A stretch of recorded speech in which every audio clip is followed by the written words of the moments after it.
And I'm going to invite you, first of all, just to really arrive here and experiencing your feet right here on the floor, your seat on the pew or the chair or wherever you're sitting at home. Just really coming to where we are right now.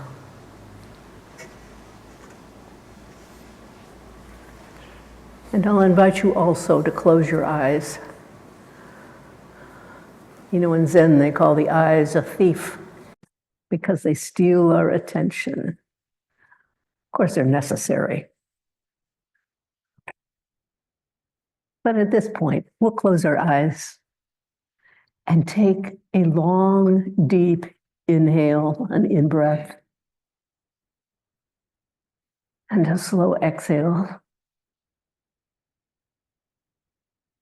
And another one, long and slow, just to help us untangle a bit.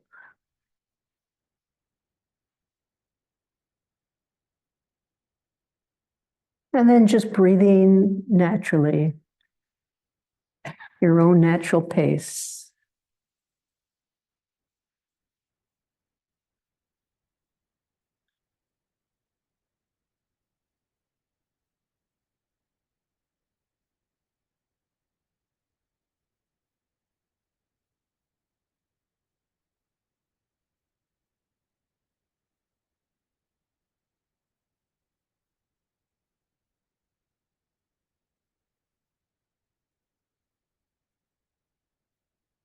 Here is a quote by Stephen Covey, who said, "We are not human beings on a spiritual path.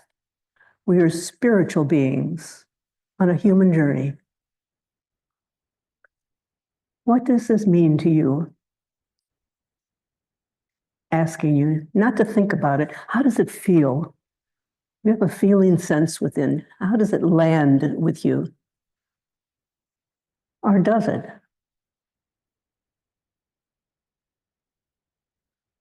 We are not human beings on a spiritual journey.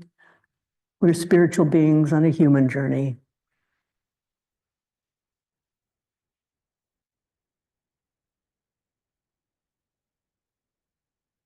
If your mind gets busy and says something like, "I don't get it," or "Forget it," you're a long way from being a spiritual being. You're never going to get there. Or, "Never mind, you got problems now. Just deal with those. Don't bother about this vague stuff." Whatever your mind is saying right in this moment, it is okay. Let the mind just run on and say what it wants to say. Don't try to shut it down. Not to have an agenda with it. Staying here with this meditation, leaving the eyes closed, staying with the meditation, and letting the mind's chatter just go on, if it is chattering, like a stream of chatter from another room. You don't have to listen. Or an airplane overhead. We don't have to listen. Let it be. And turning your attention here, being open, listening.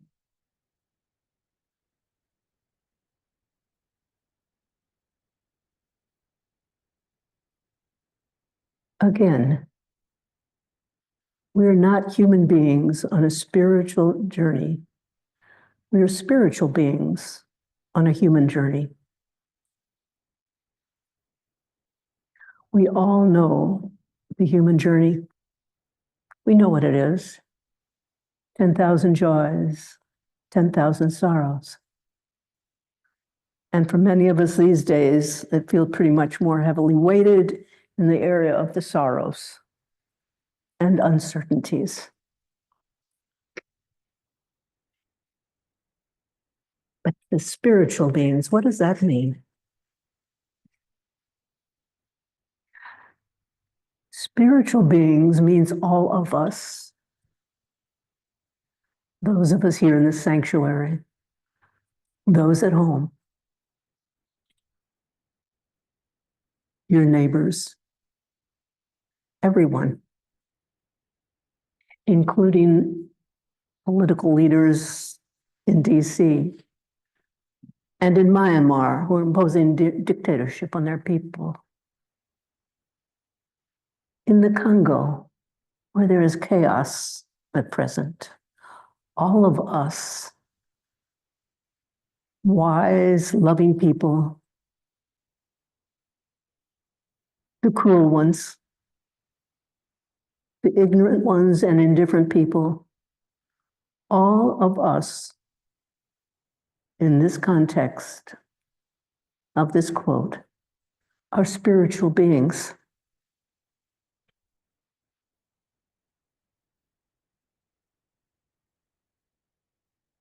Spiritual beings refers to what is deeper than a good or a bad person. What is deeper than a kind or mean-spirited person? It refers to what is beyond our everyday judgments, beyond our standards of morality.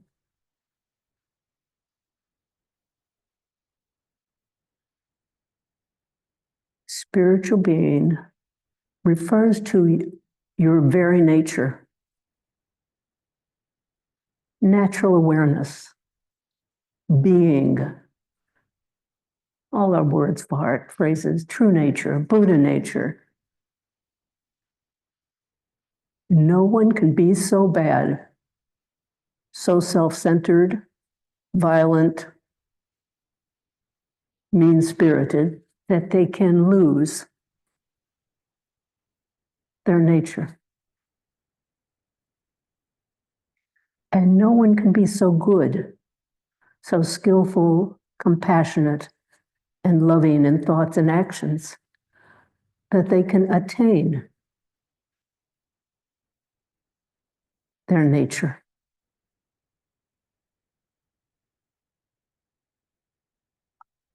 Your essence, natural nature, natural awareness, Buddha nature, is not attainable. It is always present. No matter what you do or don't do, no matter what you think or don't think,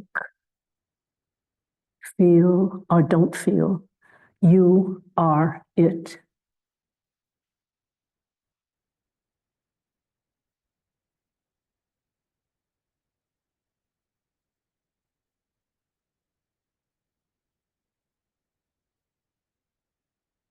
I want to invite you to do an exercise with me and to imagine that you are a newborn, just a few days old. Just envisioning this, not trying to think into it, but just envision yourself as a newborn. You don't have memories, you don't have thoughts, you don't know much of anything about your body. As a newborn, what is your experience now?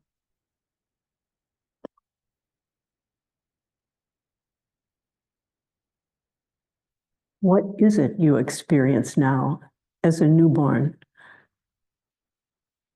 before all your memories and experiences are encountered?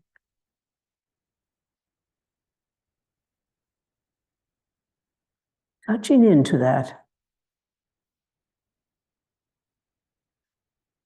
Touching in to your essential nature, your being, we can call it, your true nature.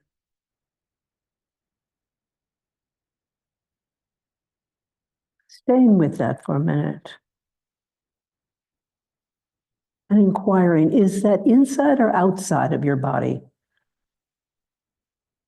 If you're a newborn, there's a sense of location at all.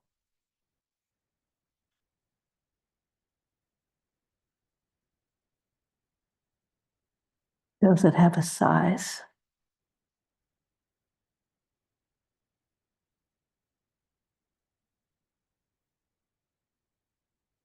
Is there any experience of time involved in this?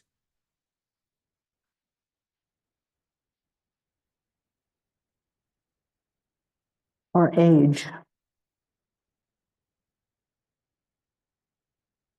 And you touch that just for a minute. It's right there.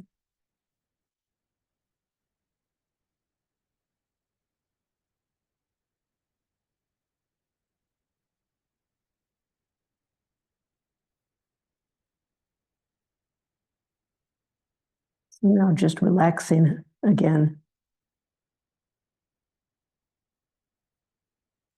Quietly. This was an exercise inviting you to touch what is already natural to you. It's nothing special. It's not extraordinary. It is not a feeling at all.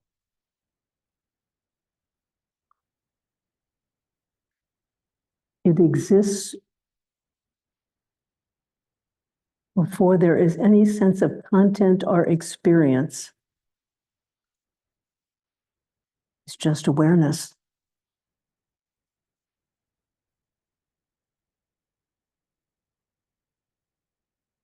And I know some of you know this, but experience and have experienced it.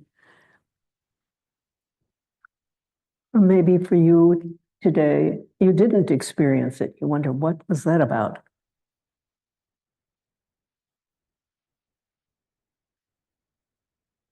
All is well. If you didn't experience it, no problem. Why? Because it's your essence and it's never going away. It will never leave. You can touch into it anytime.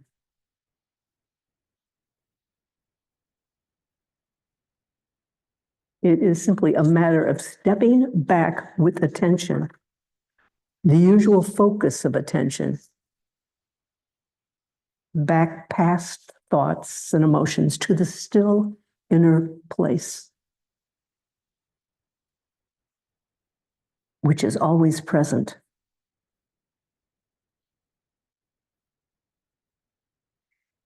It is the same when you are a newborn, when you're 3 years old, 30, 60, all through your life. It doesn't change.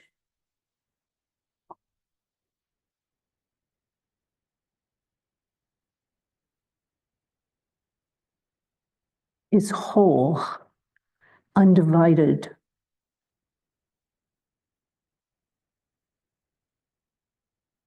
Indivisible. There is no separation in it.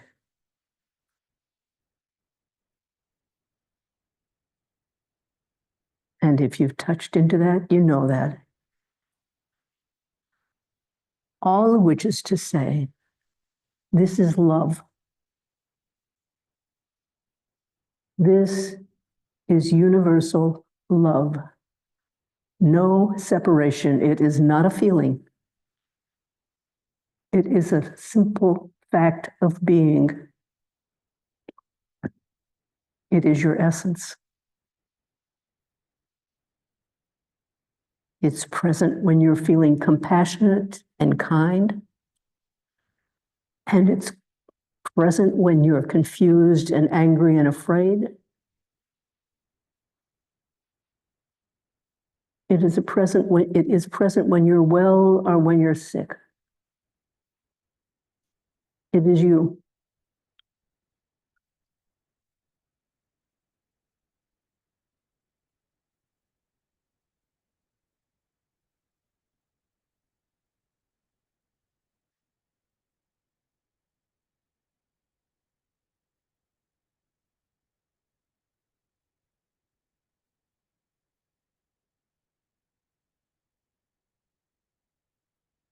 For the rest of this meditation, I invite you to do whatever meditation is comfortable for you, perhaps mindfulness of breath or body sensations. Everybody has been here before. You all have some practice.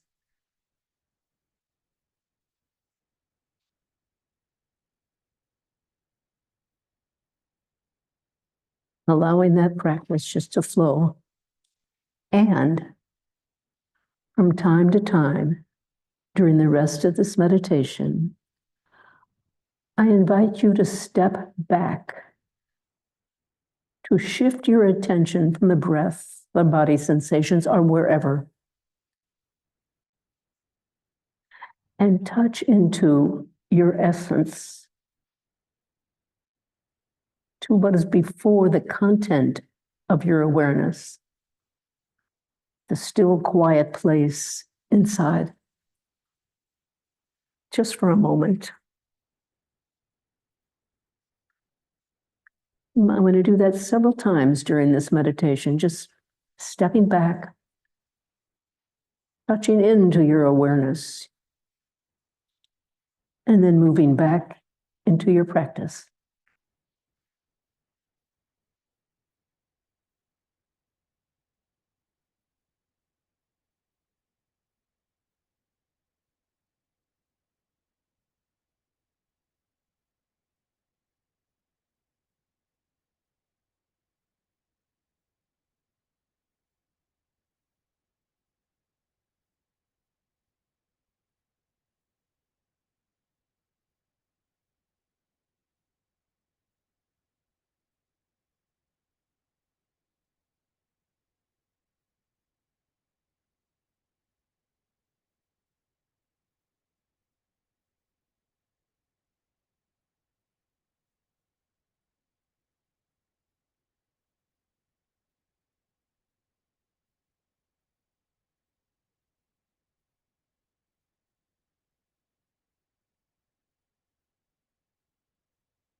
And so again, we are not human beings on a spiritual journey. We are spiritual beings on a human journey.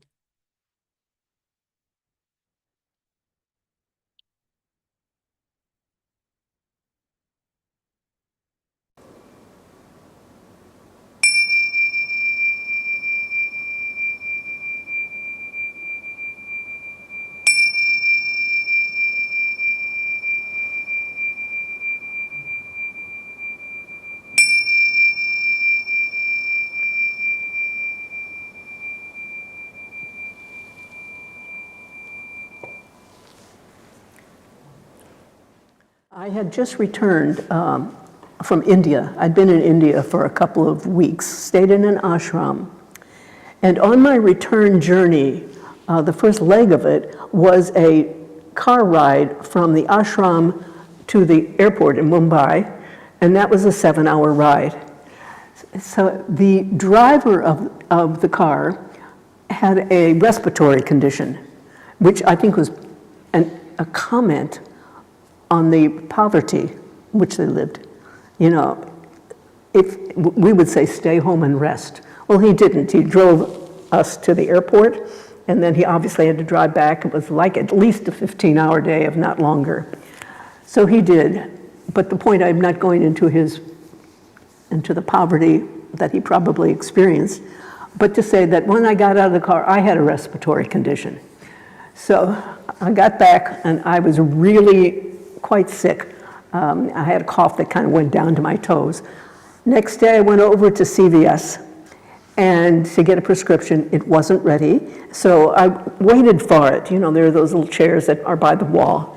And in this particular CVS, there were only 2 chairs. And in one chair, there was a man sitting there, and he was dressed in a fairly shabby way, and he looked pretty sad. And okay, so I will tell you, this was in the end of February of 2017.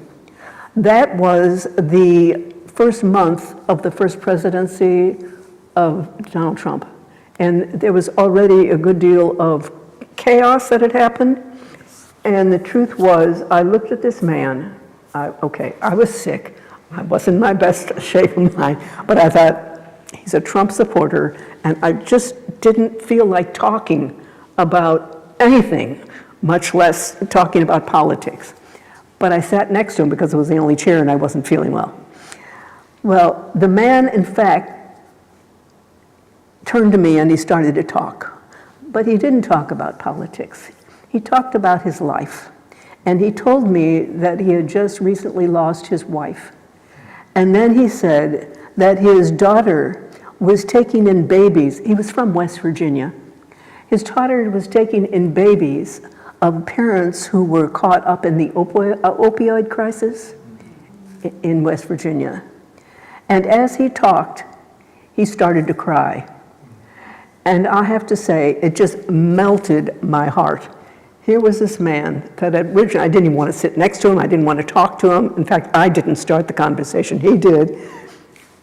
And I found my heart just went out to him. I just felt this deep love for this man. The push and the pull of love.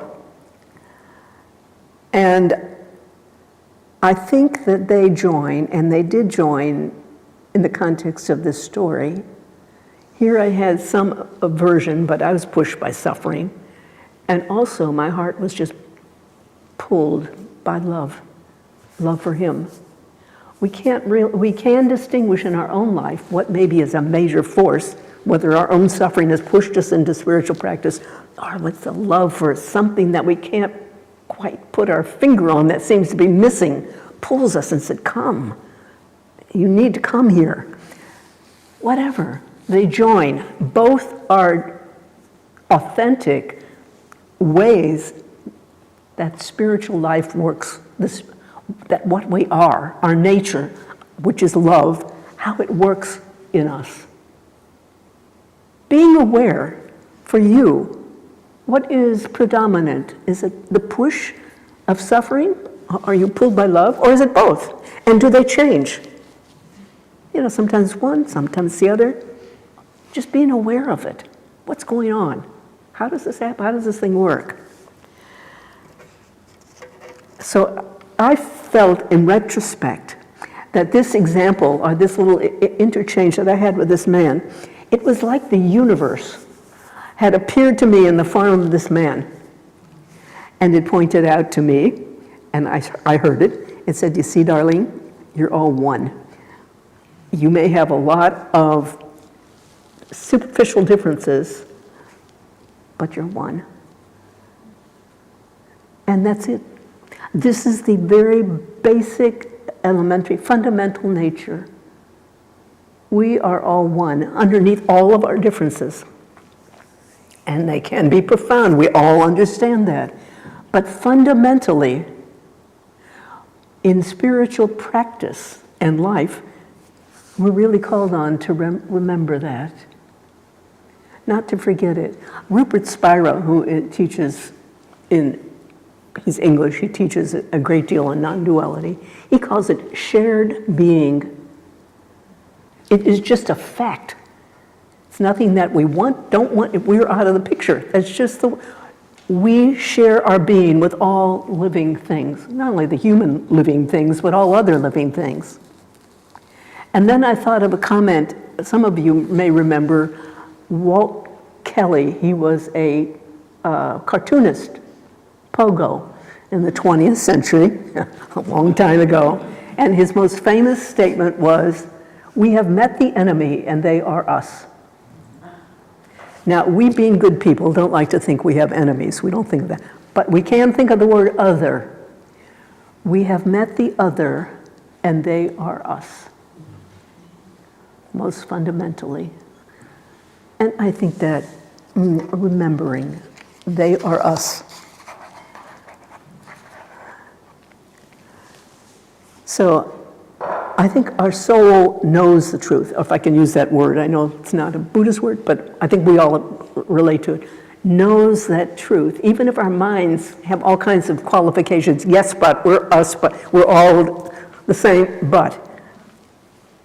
Both of them, we hold both. This basic fundamental truth, and also we know what all the distinctions are as well. So as we go and continue with our life as spiritual beings on a human journey, it really helps to continue to intentionally remember the fundamental nature of our life, which is love, shared being. To intentionally remember it, not waiting for it to strike out of the blue like it did with me when sitting with this man. Making it, I will call it a non-practice practice. Going back to it daily, several times a day. It is perhaps the most fundamental thing you can remember. Remembering it and going back intentionally. I know that many people who have touched their fundamental nature, have come in contact with it, say, yeah, I did, but it doesn't stay. And I will say, of course it doesn't stay. Why doesn't it stay? Why doesn't it remain? Because we've been in training as human beings for all our life. I would say we are in human being training. And when I thought of this, I thought, have you been to some of these stores, some of the big stores where they have these carts, little shopping carts, and it has a little flag up, a tiny one for kids. It says shopper in training. Well, we are all pushing around our human in training. And we've got these baskets or carts, and they have their stuff in them, and much of it is beautiful stuff we treasure. And I think for all of us, there's stuff that not so great. Things that we kind of make us feel inadequate, and then our neighbor or whoever it is comes by with their cart, and you look at their cart, and then you look at your cart, and you compare, and it just doesn't seem to be up to snuff. Yeah, okay. Our cards are precious. And yes, we need to work with them where we need to work with them, and to treasure what we treasure. And at the same time, the point I'm making is, let us not forget, that's our human nature, on our human journey. Don't forget it, cherish it, treat it as it needs to be treated. And remember, basically you are a spiritual being, and this is your human journey. So important for us to remember that. So my suggestion is, certainly it's something that I practice a lot, and that is going back daily, remembering many times. You don't have to be sitting in anywhere. You're walking down the street or getting into a car, wherever, remembering, touching in to that basic nature that I hope you know from your own experience, or perhaps touch today in meditation. And if you don't, as I said, don't worry. It's not going anywhere. It's waiting for you. Touch it. Come into contact with it. It's the point is, it's the simplest thing in the world. It's so simple that it is hard. Because our minds get in there and think we've got to do something, and we've got to try, and we have to do harder and better or deeper or quieter or something. Your mind can be going all over the place. Just don't buy into it. As I said, don't have an agenda with it. I love that term. Don't have an agenda with it at that moment. Just touch into it. Touch into what's already there and notice. Be with it for a moment. You don't have to stick around, because it's not going to go anywhere. This, I think is what I have found is such a relief.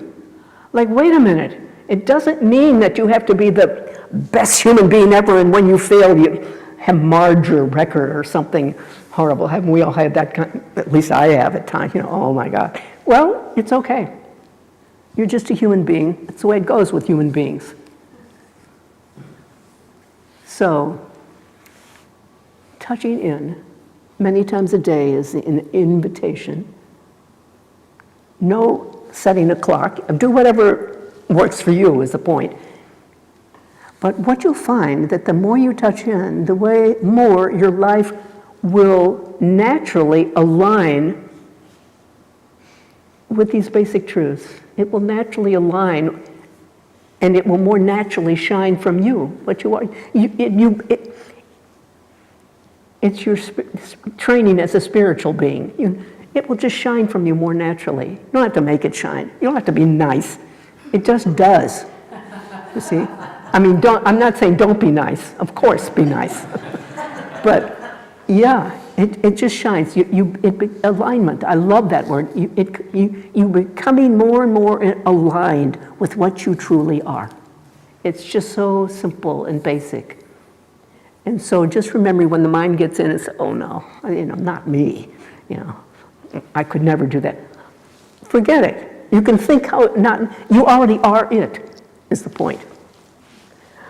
Okay, so let's see.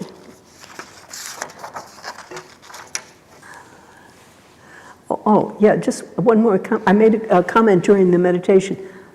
Stepping back. How to do that, how to touch in. You stepping back. Our attention is focused on the content of our experience. Who we're talking to, what it looks like, on the senses. Step back before the sensory expression. Let it happen. Don't try to stop it. You don't have to be silent. Just take your attention and turn it inward to the inner quiet place. And that is more inward than thinking and feeling. More inward than your emotions and your thoughts. And it's always there, waiting for you. So I see this, and why is this important? And I'll say, first of all, it's important because it's true. And we are lovers of truth. Yes? We are lovers of truth.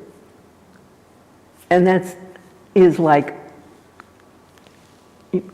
I have to look, let's say, if I'm a lover of truth, and I know that I am, I've got to look.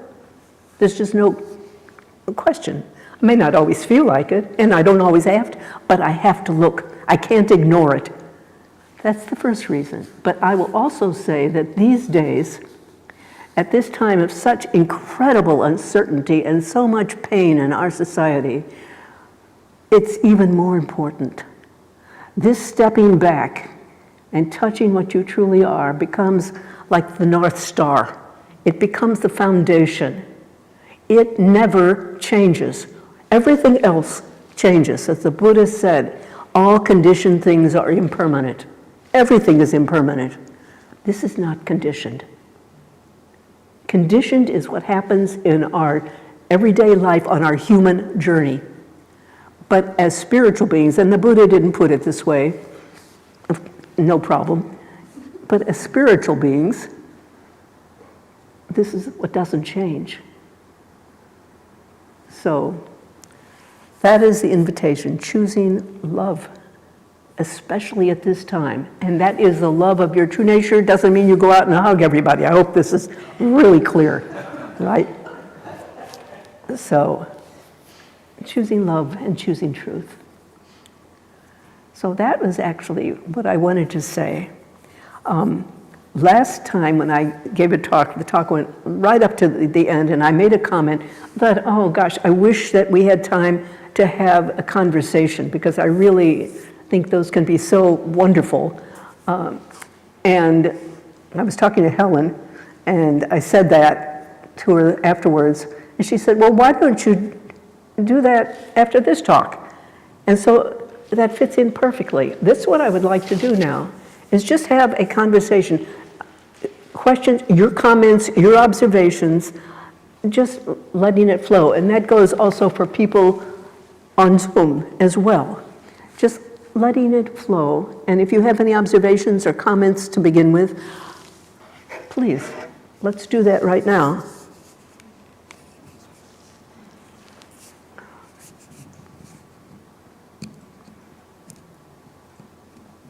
I guess she's flipped on the pictures. Yes.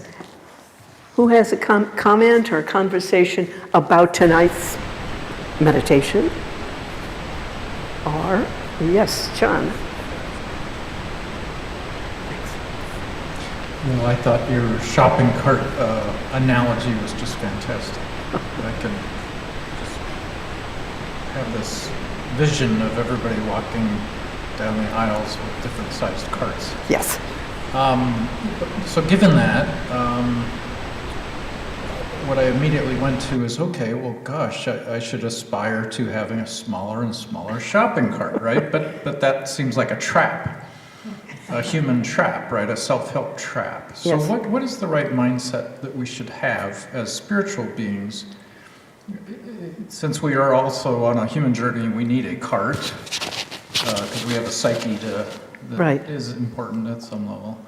But as a spiritual being, how do we think about this cart? Good. Beautiful question. Okay, first of all, because we are human beings, since we are human beings, we have our carts. That's just part of being a human being. We need to treasure our carts. We need to treat them and other carts beautifully, wisely, mindfully, all these wonderful practices that we've learned. And don't forget that we're spiritual beings at the same time. So it isn't a matter about the size of your cart. I mean, your cart is your cart. And of course we can overload, as we Americans are so prone to do, with super duper abundance. Well, maybe we don't need to do that. That's where we come into everything that we are facing these days. Our separation from nature, what we're doing in the climate, and all of that. As human beings, we need to make our life beautiful, and that around us beautiful. And don't forget, we are spiritual beings first. So on this, I've read so many of the Sufi poets, and I'm not going to be able to quote it exactly, but one comment that it was Rumi made, and he talked about the emperor of love lets the two forces, and it would just say of human nature, conflicts of human nature, tumble in their across his chest in their tumbling game. In other words, it's a vast, an impersonal, a universal view of what we are doing, and making our own game or our own life beautiful. But it's not the end. Cherish it. But it is just how you are manifesting as what just how each of us manifests as what we already are. We are love. Even if we're not feeling it, we don't have to feel, it's what you are. Let it manifest. So the idea is that, again, another image, sun in, and I've used that before, sun in clouds. The idea of the sun is our spirit, the spiritual truth. The cloud above us always, it's cloudy weather. And that is our delusions, all our conflicts. And our idea is to see through these clouds and let the sun shine. Let the clouds part and live in that way. And that more we do that, and I suggested that we align with our spirit, the spirituality that we already are, let it shine, then more, it just happens naturally. The more you go back and go back and go back, this happens just naturally. Not invariably, but more. Thank you, great question, yeah. Barbara, you had your hand up? What a great talk. I'm finding that what works for me is to start with my own suffering, and then, as you said, to just take it back and take it back and take it back until I see that it's part of everyone's suffering. And that doesn't sound very comforting, but somehow it is, somehow it lands in that place Yes. of love. So that's what's been working for me. Beautiful, yes. We feel it intuitively. Yeah. When someone hurts, the instinct is to, a hand. Yeah. Thank you, Barbara. Beautiful. Yeah, there's Dina. Yeah. Hi, and thank you. When you began to talk about our spiritual nature, you shared that your own judgmentalness can be an obstacle, I think, is what you implied. You said I can be judgmental. Yes. Yes.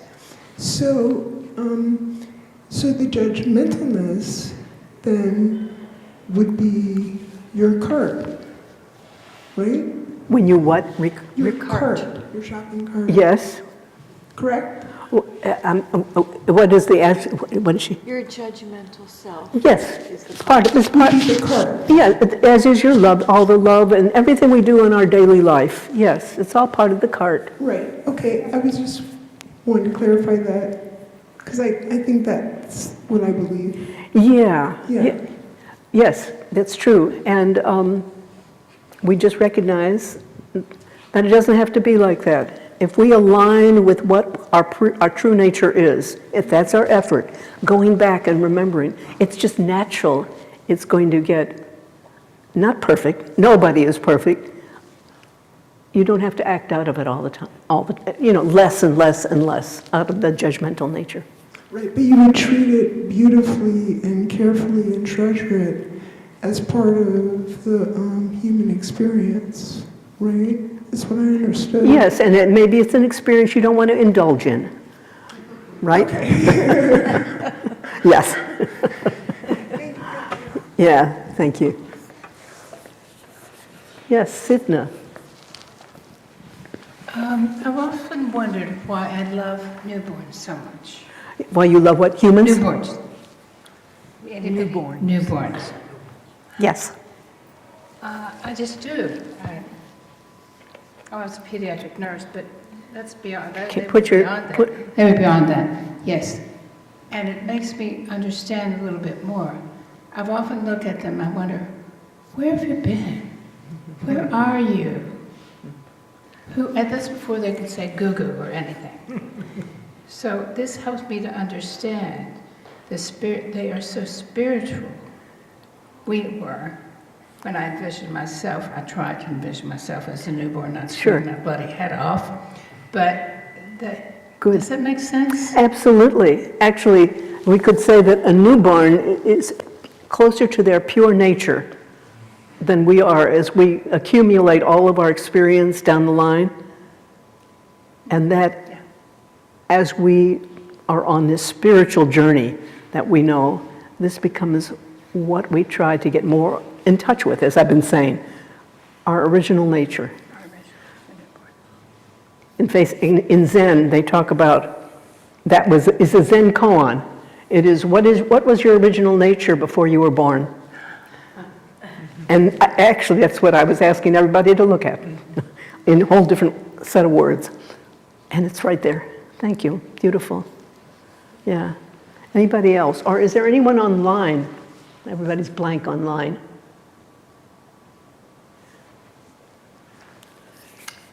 Yes, Linda. I loved the way you talked about the push and pull and how they could join. And that one was new for me because it just seemed like it would be, revelatory and deep, and I often feel the push, the suffering that leads you to loving more, or Yes.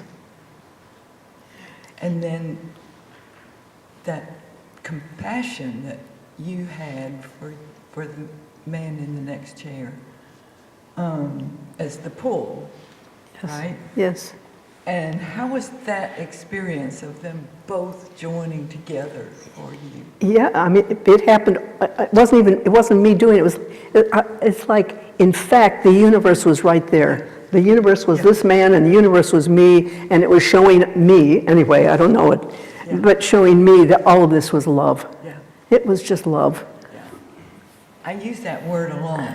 The universe did this. Yes, The yeah. universe brought me to this place. Yeah, this and it's moment true. with- Yeah, is it not so?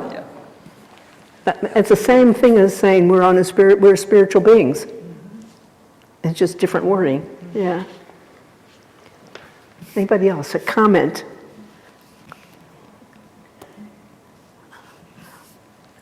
I'll get you afterwards, Colin. Yes, Helen. I'm finding myself thinking about dying, and I'm not sure even what I want to say. I was thinking about Sidney's comment about an infant, and when you brought in imagining ourselves as an infant, and I was imagining dying. I don't even know how to say this, but Ken and I watched a movie last night that brought this in,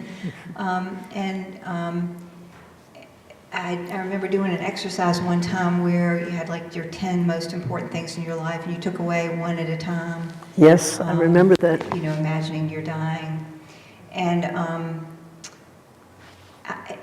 there's something about that seems to me to be very, very related to being an infant, where there's this empty space, and where love can fill it if you can let it be empty. And I mean, of course, part of our practice is practicing dying and practicing knowing that we're going to die, and how do you bring that into your everyday life.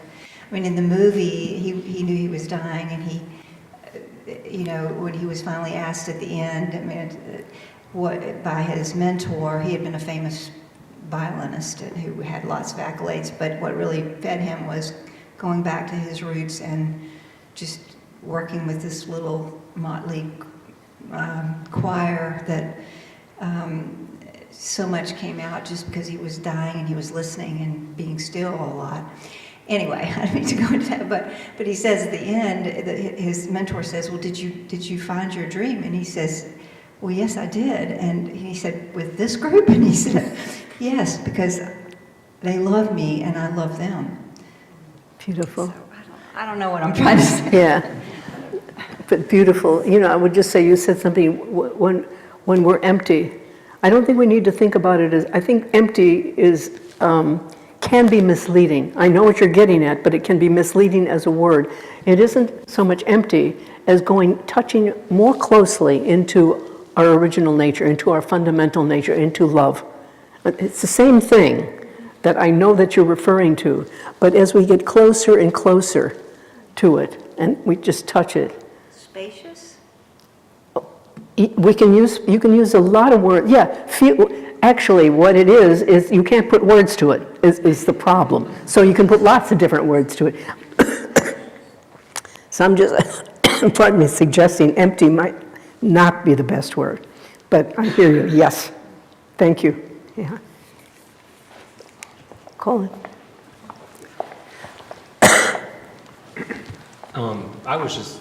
It was just a minor thought with the story that you shared about push and pull with. I often find myself, as I'm sure some people do, feeling pushed kind of to,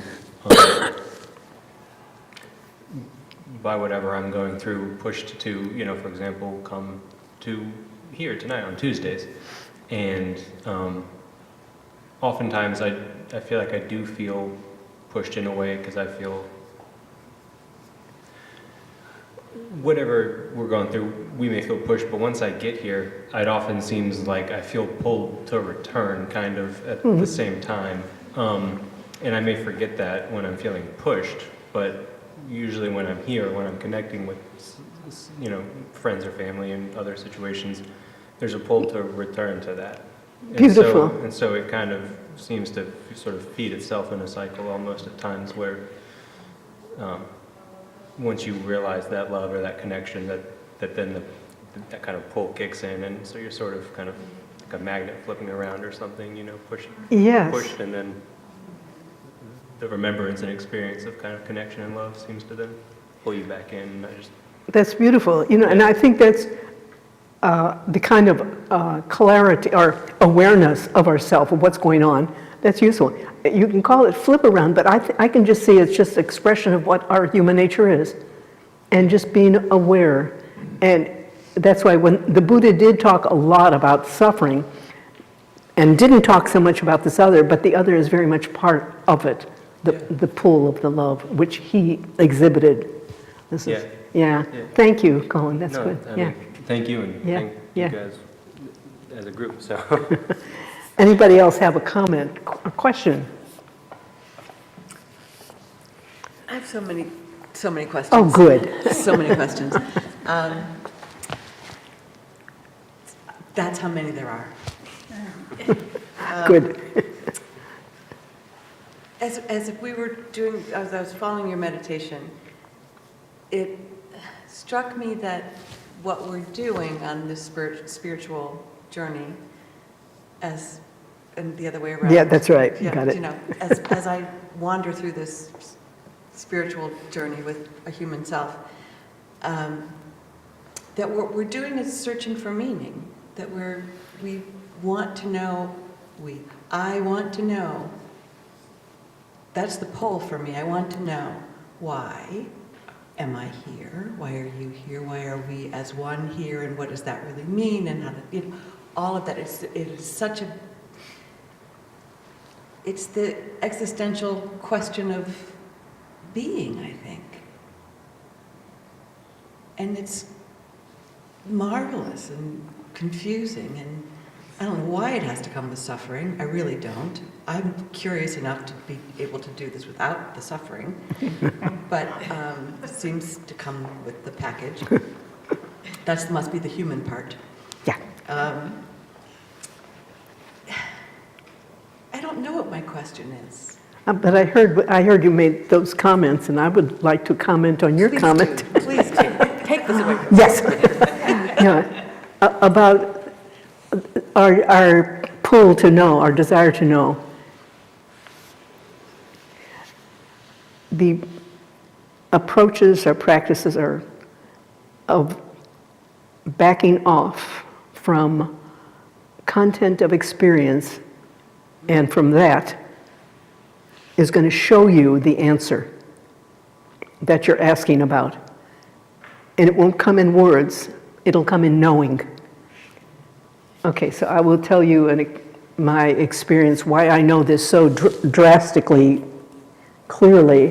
When I was an undergrad at university, I was a philosophy major, and so, you know, it was Western philosophy, by the way. Didn't even touch Eastern philosophy back in the day when I don't think we knew about, anyway. In the spring of that year, of my senior year, there was an awakening experience. I knew nothing about it. I'd never gotten into it. I didn't know anything about Eastern philosophy, but at any rate, one thing I saw, it shifted my life entirely. Suddenly it was open to me, and there was something I knew. I could not even begin to put it in words. I had never read anything, but what I realized, and I remember telling somebody afterwards, because he was interested in, I don't know, Aristotle or someone, I said, it's one fingernail. It's that unimportant of what the real truth is. I personally felt I had been betrayed by the Western tradition, philosophically tradition. Why? Because it was all these beautiful, now, I don't know about philosophy these days. I haven't kept up with it, so I know it's been informed now a lot by the Eastern truths, but in those days it was much different. And I just felt that the Western tradition didn't even touch it. Like, why not? I spent all this time learning all this stuff, and it had no relevance. Yeah, it had no, and well, I'll say, in my later years when I became more aware of feminism, I thought, and there are a bunch of men besides, but a lot of intellectual, beautiful intellectual systems. But it just didn't touch. And so this was, and I went into it because I too had, asked, what's it all about? It's not going to come that way. Right. It just won't. Yeah.